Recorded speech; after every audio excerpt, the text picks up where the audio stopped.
The night, throughout the world and across various cultures, is a dimension filled with mystery. On the subject of night and the darkness that she brings, one of the most iconic representations of the mystery that it holds is the owl. Owls are staple images of the night. One can find them in multiple objects or imagery that represents the night, like pajamas, bedtime books, pillowcases, and with today's technology, apps that help one sleep. Rightfully so, the owls are silent sentinels of the twilight. They have multiple adaptations and features that make them suited to this environment.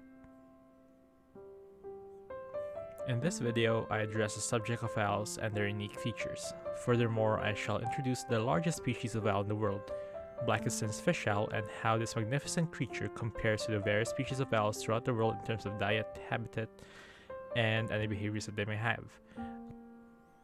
Lastly, I shall delve into the cultural significance of the Blakiston's fish owl to the indigenous Ainu people of the northern islands of Japan.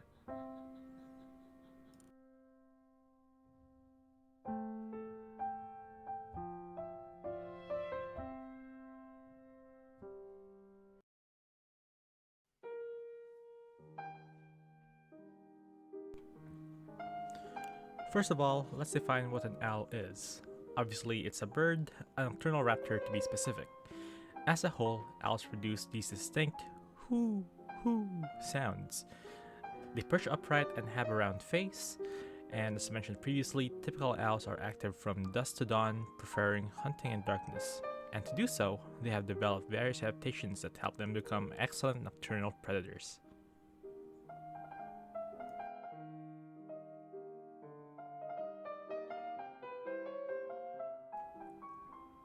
Let's start off the top of their bodies describing their heads. Owls have front-facing eyes and a flat face. These front-facing eyes are fixed to the eye sockets due to their tubular shape, which enables light to be concentrated to a smaller space on their retina, allowing better night vision. However, the concentration on light in turn decreases their field of vision. To compensate for this reduced field of vision, owl heads can turn an amazing 270 degrees and almost upside down. Owls also bob their head up and down to help improve their depth perception because of the delimitation of their anatomy mentioned earlier. To allow these head movements, owls have double the number of vertebrae compared to us humans. Owls have 14 sections of their vertebrae, while us humans only have 7. Owls also develop a way to not cut off the circulation of blood to their head, even though their head is tilted the full 270 degrees. The holes in their vertebrae housing the vertebral arteries, the vertebral foramina, are roughly 10 times larger than the artery passing through it, which allows the blood to pool in the vessel and act as a reservoir for the blood when the owl's head is turned. As for their flat face shape, this adaptation mimics a satellite dish channeling sound to their ears, which are asymmetrical. These asymmetrical ears allow owls to make a three-dimensional imagery of their surrounding by the auditory lag coming from both ears, which only has an astounding difference of just milliseconds. Owls then tilt and rotate their heads until their sound they're picking up is equal. Let's move further down the body. Owls fly silent at night. This is because nocturnal prey often have great hearing. If, for example, a tiny rodent hears the flapping of wings, they would immediately scurry away. To eliminate sound while flying at night, owls have specialized feathers. First of all, the contour feathers are rather fluffy and velvety to absorb sound. Imagine a thick blanket covering up the sound of a drum. Second, their flight feathers have serrations, comb-like structures on the leading edge and tethered edges on the opposite sides. These two features allow wind to be broken up, reducing turbulence, so there would be less flapping and less noise. On the subject of feathers, owls have bristles on their faces, which serve as sensory attachments to help them feel out their surroundings at night. Lastly, let's move on to their legs and feet. Owls have zygodactyl talons, which means that they have 2 in front and 2 in the back. This arrangement provides owls with exceptional grip strength of upwards of 500 pounds per square inch. This grip strength allows owls to crush its prey and swallow it whole. However, swallowing whole comes with a different problem off in itself. If a prey is swallowed whole, they also swallow undigestible materials such as teeth, bones, and fur. To combat this, owls collect these things into undigestible pieces, which they then regurgitate as a pellet. These pellets are excellent material to determine what their diet is and can be a fun thing to collect. Just sterilize it first.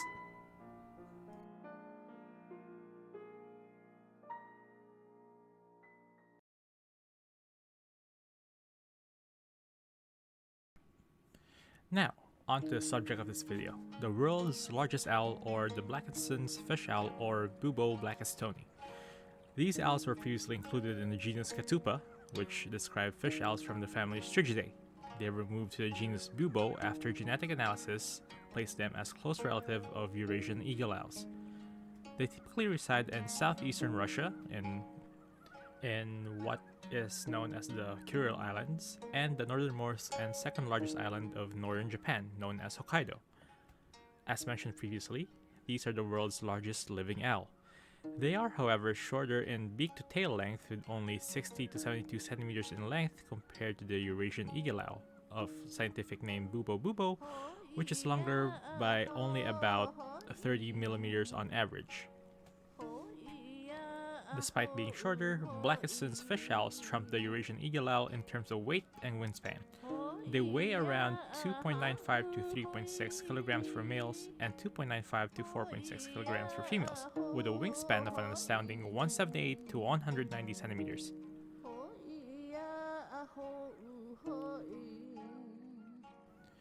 To describe these great birds, one can see that they have longer bills compared to other owls, accompanied with a rather husky bill. Bubo blakistoni also have feathered tarsi, or legs, which allows them to keep warm in their naturally frigid habitats. These owls also have ear tufts that hang quite slack on the sides of their heads.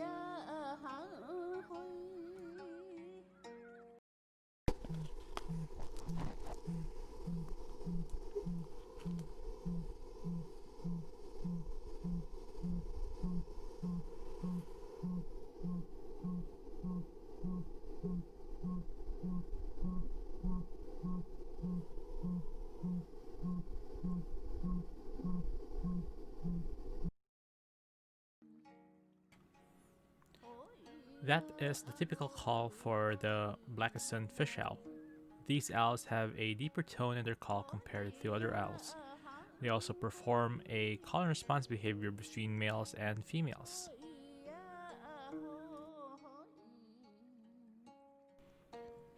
In terms of coloration, their upper contour feathers are a buff brown, streaked with darker brown, while their underside has a paler brown complexion but is also streaked with darker brown, and they have yellow irises in their eyes.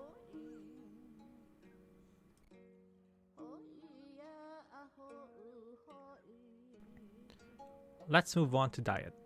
Blakiston fish owls have a wide variety of prey, but their typical selection are fish. In this next clip, we will observe how a typical Blakiston fish owl hunts. So first it waits at the banks. It swoops down to try and catch its prey, silently of course. This time it fails, so it backs off.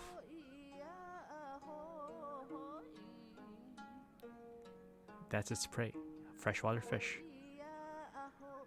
It searches for its opportunity, waits for the right timing, and it pounces. Once caught, the bird then flies out to the riverbanks to consume its prey whole.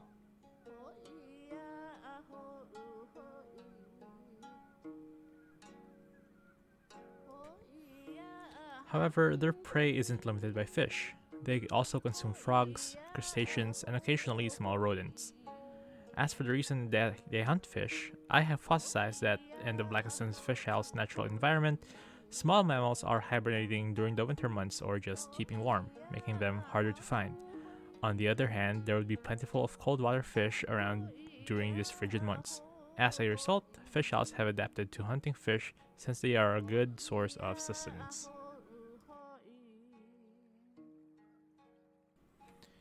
This table is a diet comparison between a selection of different owl species from different areas of the world.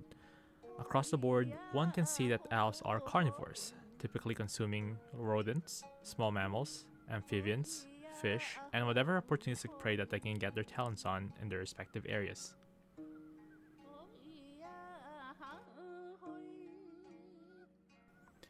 Now, let us move on to breeding. Bubo Blakistoni breed between the winter months of January and February, with their egg laying taking place around the following month of March. They prefer to reside in hollow tree cavities, which, given their size, can make finding a nesting place quite hard to find. They are active at dawn and dusk, and brooding taking place typically at daytime.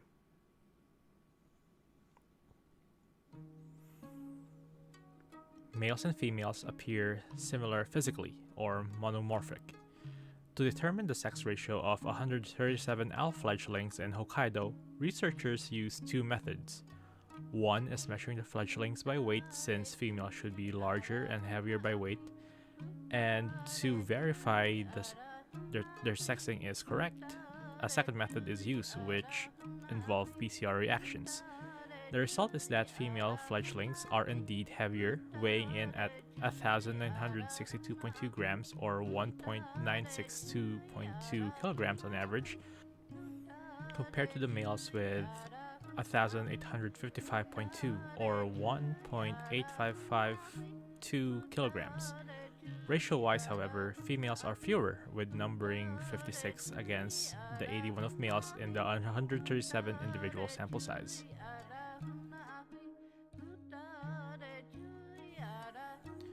Blakiston's fish owls are classified as an endangered species.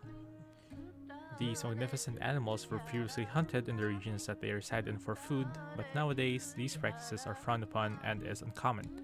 The most common cause of death for the Blakiston fish owls are drowning in ponds. Owls have velvety feathers, but they don't use preen oil or powder dust that other birds have to make their feathers waterproof. These make them susceptible to drowning once their feathers get wet too much. Bubo Blakistoni hunts in shallow waters, which by description would not have them drown. Instead, they drown in fish-stocked ponds or man-made ponds, which can be deeper than their common riverbank and stream hunting grounds. Bubo Blakistoni have also perished by electrocution.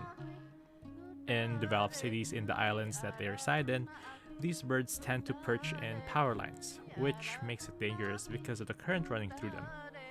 Lastly is traffic accidents. Mentioned previously, these owls can reside alongside humans in their urban areas, and with human presence comes modes of mechanized transportation. These vehicles can cause death of these owls by either running them over at night or other various vehicular mishaps.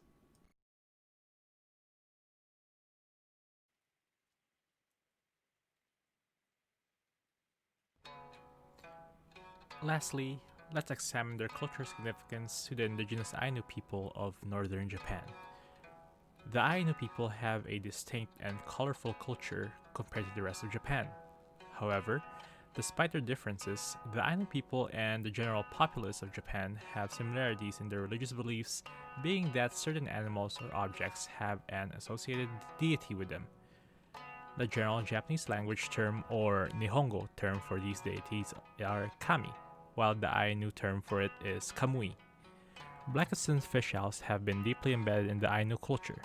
Their reverence for these animals have led to being called the Kotan Koru Kamui.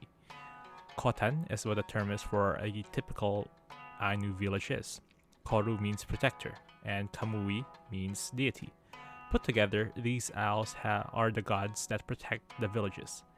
Ainu people are hunter-gatherers as well as proficient fishers. Bubo Blakistoni is an adept hunting and fishing species, therefore the connection between animal and man can also be seen from this angle.